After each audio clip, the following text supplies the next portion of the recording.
और सबकी लाडली थी। पहले माँ और फिर माँ की तरह ही प्यार करने वाली भाभी ने हमेशा ही उसे घर के कामकाज से दूर रखा। गायत्री की शादी पक्की हो गई थी, लेकिन उसका बचपना था कि जाने का नाम ही नहीं ले रहा था।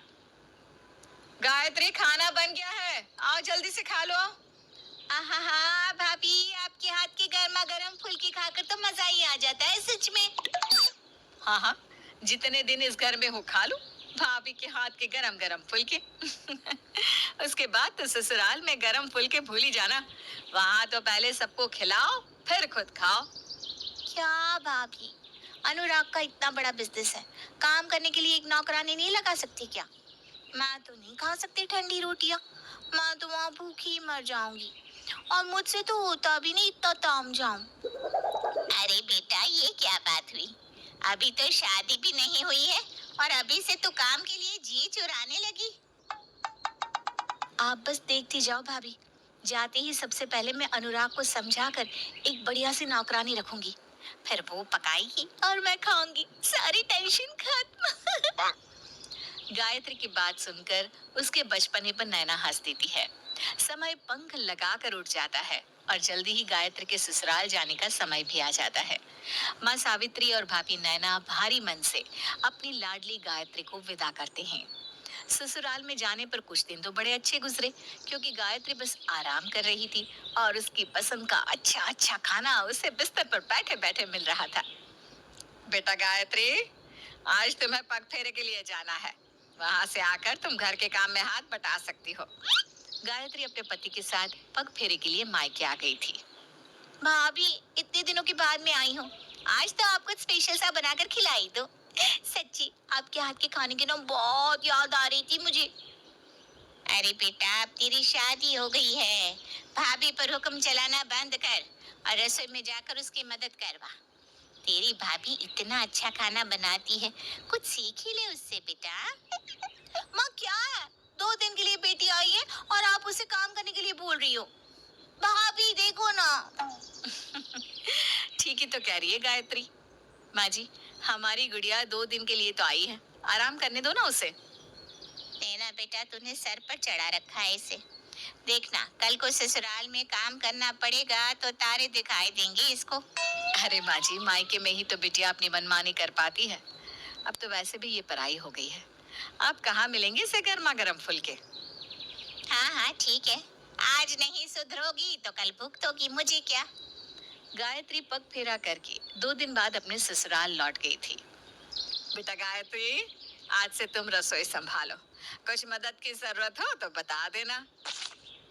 देख रहे हो अनुराग, अभी हमारी शादी को 10 दिन भी नहीं हुए हैं और तुम्हारी मम्मी मुझसे खाना बनवाना चाहती है। ऐसा लग रहा है कि बस रोटियां बनवाने के लिए ही वो मुझे बहू बनाकर लाई थी। मेरी भाभी ने कभी मुझसे एक पानी का गिलास भी नहीं उठवाया और तुम्हारी मम्मी ने तो मेरे आते ही सारे घर की जिम्मेदारी मुझ पर थोप दी। तुम परेशान मत हो गायत्री, मैं माँ से बात करता हूँ। माँ, गायत्री अपने घर में सबसे छोटी है, कभी काम नहीं किया उसने, इसलिए एकदम से उस पर काम की जिम्मेदारी मत डालो। मैं एक काम करता हूँ, कोई मेड लगवा देता हूँ, प्रॉब्लम सॉल्व हो जाएगी। अरे बेटा, अब उसकी शादी हो गई है, काम से भागने से तो काम नहीं आएगा ना। और सुन अनुराग, ना तो हमने कभी नौकरों के हाथ का खाना खाया है और ना हम खाएंगे, समझा देना अपनी बीवी को। अब चिंता मत करो माँ, मैं उसे समझा दूंगा, खाना वो बना दिया करेगी बस। अगले ही दिन से घर के काम करने के लिए एक नौकरानी आने लगी, लेकिन गायत्री तो खाना भी नहीं बनाना चाहती थी। गायत्री बेटा, दोपहर का 1 बज रहा है, खाना कब बनेगा? वो माँ जी, मेरे सर में ना दर्द है, मुझसे तो खड़ा भी नहीं हुआ जा रहा। अच्छा, ठीक है, तुम आराम करो, मैं रसोई देख लेती हूँ। अगले दिन, गायत्री बेटा, 11 बज रहे हैं, खाने की तैयारी कर लो, नहीं तो लेट हो जाएगा। गायत्री खाना बनाने रसोई में जाती है और टेढ़ी मेढ़ी 2-3 रोटियां बनाने के बाद जोर जोर से शोर मचाने लगती है। मेरा हाथ जल गया।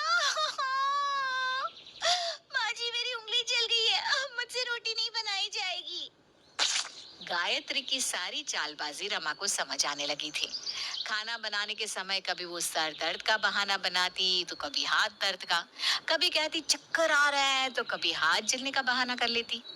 रमा भी अब बहू की कामचोरी से तंग आ चुकी थी। एक दिन गायत्री की सास रमा सावित्री को फोन करती है। नमस्ते बहन जी, कैसा चल रहा है सब? ईश्वर की कृपा है बहन जी, सब बढ़िया है। आप सुनाइए, हमारी बिटिया ठीक तो है ना? हमारा तो आप पूछिए ही ना बहन जी, हम तो बड़ी दुविधा में हैं। अब क्या बताएं आपको? अरे हम आपकी समधी है, कोई समस्या हो तो बताइए ना। बहन जी, आपकी बहू को देखकर हम बड़े निश्चिंत हैं कि जिस घर की बहू इतनी सुघड़ है, बेटी भी बिल्कुल वैसी ही होगी। लेकिन यहाँ तो सब उल्टा पड़ गया है। गायत्री तो कोई काम को हाथ ही नहीं लगाना चाहती। उसकी जिद पर बाकी कामों के लिए हमने नौकर रख लिया है, लेकिन खाना तो घर की बहू बनाए तो ही सही है। रसोई में अन्नपूर्णा का वास होता है, रसोई में नौकर हाथ लगाए ये मुझे बिल्कुल पसंद नहीं।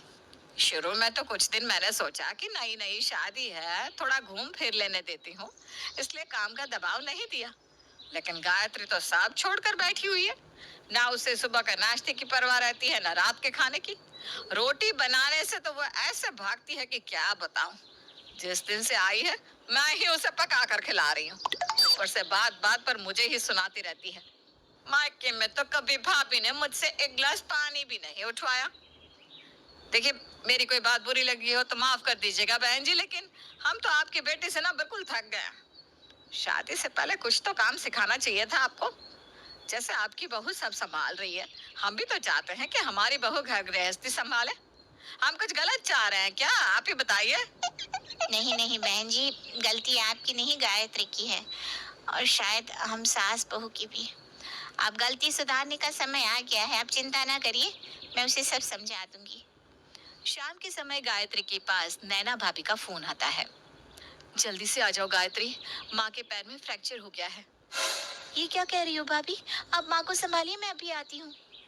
भाभी की बात सुनकर गायत्री घबराकर जल्दी से मायके पहुँच जाती है। माँ ये क्या हो गया? बेटा वैसे तो चिंता की कोई बात नहीं, बस डॉक्टर ने 21 दिन के लिए बेड रेस्ट बताया है, नहीं तो ये हड्डी कभी नहीं जुड़ेगी। माँ आप 21 दिन, पूरे 30 दिन आराम करो, भाभी है ना आपके पास, वो सब संभाल लेगी। हाँ माँ जी, मैं हूँ ना, आप चिंता छोड़ दीजिए। अच्छा मैं जाकर खाना लगाती हूँ, गायत्री को भूख लगी होगी। नैना रसोई में जाती है, रोटी बनाना शुरू ही करती है कि तभी चक्कर खाकर गिर पड़ती है। अरे भाभी बेहोश कैसे हो गई, क्या हो गया? थोड़ी देर में डॉक्टर घर पर आकर नैना की प्रेगनेंसी की खबर सुनाती है। कॉन्ग्रेचुलेशंस, ये प्रेग्नेंट है।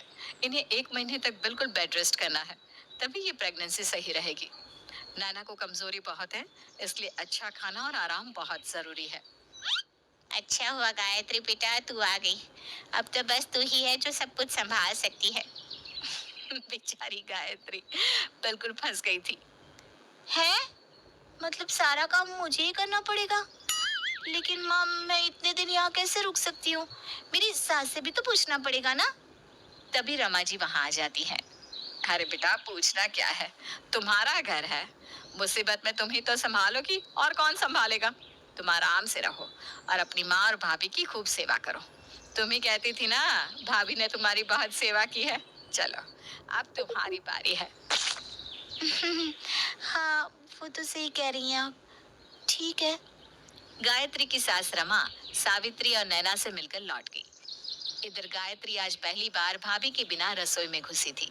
किसी तरह सबके लिए खाना बनाने के बाद अब झूठे बर्तनों का ढेर लग चुका था। माँ बर्तन वाली कितने बजे आती है? बेटा तेरी भाभी कहाँ नौकरानी से बर्तन धुलवाती है, वो तो बस तेरी शादी के समय 1 सप्ताह के लिए रखा था। क्या बर्तन भी खुद ही धोने पड़ेंगे? बेचारी गायत्री तीनों टाइम खाना बनाती, बर्तन धोती, घर की साफ सफाई करती और फिर माँ को अपने हाथ से खाना खिलाती। इसी तरह 1 महीना बीत गया। जिस काम को करने में गायत्री को पहले घंटों लगते थे, वही काम अब वो आधे समय में कर लेती थी।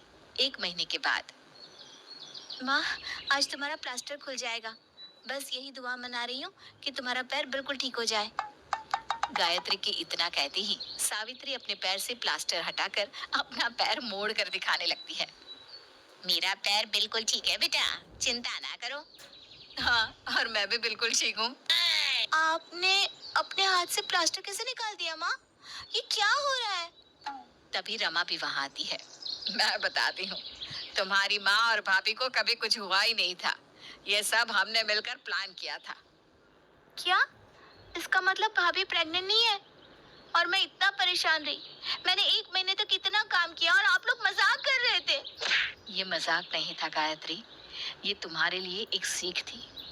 तुम्हारी शादी के बाद हमें समझ में आया कि हमारे लाड़ प्यार के कारण तुम बिल्कुल हम पर डिपेंड हो गई हो। ससुराल में भी तुम मैनेज नहीं कर पा रही थी, इसलिए हमने अपने प्यार को ही अपना हथियार बनाया और तुम्हें 1 महीने में सब सिखा दिया। कितनी बेवकूफ थी ना मैं, जरा से काम के लिए अपना घर बिगाड़ने चली थी। मम्मी जी ने मेरी हर गलती और काम चोरी को बर्दाश्त किया। सॉरी मम्मी जी, आप लोगों ने जो भी किया मेरी भलाई के लिए किया। और हाँ, अब ना मैं भी गर्मा गर्म फुल्की बनाना सीख गई हूँ। गायत्री की बात सुनकर सभी लोग खिलखिलाकर हंसने लगते हैं और गायत्री भी खुशी खुशी रमा के साथ अपने ससुराल लौट आती है।